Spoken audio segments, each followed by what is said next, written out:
I have seen this played out at least 8 times now in the Brown family, through those that married into the family or through the multiple different adoptions we have within my immediate family of siblings. I have watched people come in and become part of the Brown tribe, if you will.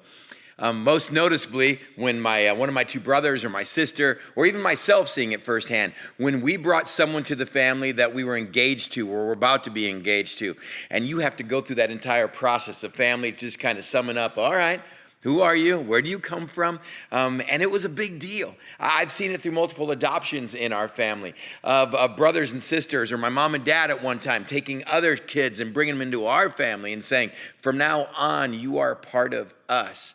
And I have watched this in real cool ways firsthand. And yet, there's a day coming, possibly, probably, with a daughter being 19 and a daughter being 17, that I know somewhere into my not too distant future, I'm going to be watching some feller come up to my porch and knowing, this is the dude, seriously, this is the guy that's going to become part of the family. And it's this cool moment of understanding, man, all that we are and all that we have, you're a part of. All of our family traditions and all of our holidays and all of our season and maybe even our vacations, I mean, you're now going to be a part of. All of our family history and stories we have to catch you up on. All of the inside jokes that when you can just say a word or a phrase, everyone laughs, you're clueless, you're going to have to get a learning curve on. And likewise, we're going to learn so much from you and what you're going to bring to this family. And if we've all done our job and picked the right people, and you're going to make us better, and you're going to have your own fingerprints on the Brown family. And it's just that cool moment of going, well, welcome to the family. If you listened to the Daily Dose yesterday, you know Larry talked about 1 Corinthians 12, and he read the first few verses about what it's like to be part of one body. But with understanding you're becoming a family in mind, I want to read you the verses where he left off. I want to pick up on where yesterday left off when we talked about this thing called church. Because becoming part of the church isn't just a privilege. It's not just like, wow, I'm part of this family. It also comes with responsibilities. And you got to play both. One of my favorite communicators, Mark Clark, talked about the Christian life. We didn't join a cruise ship. We don't just sit around the deck. The church, we don't expect to be served, but it's a battleship. We all have a role to play. We all have a part to play.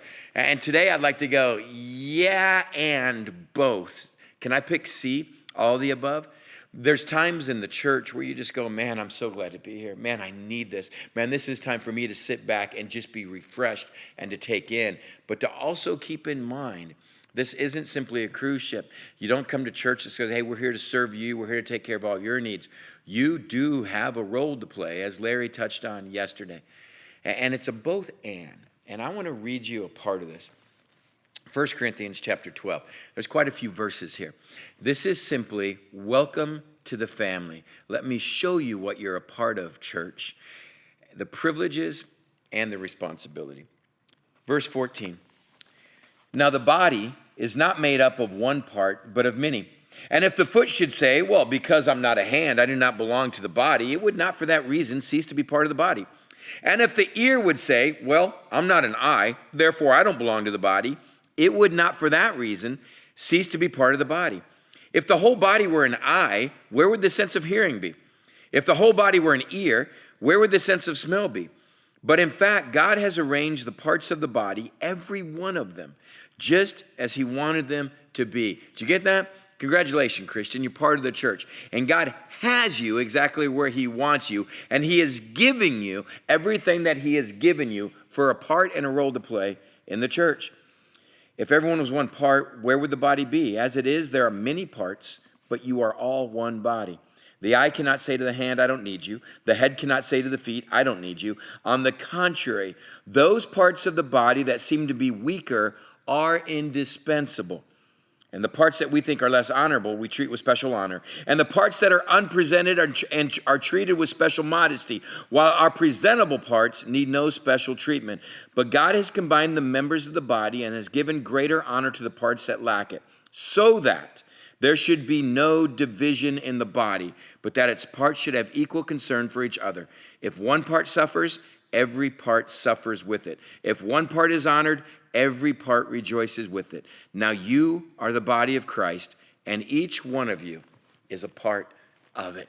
Congratulations.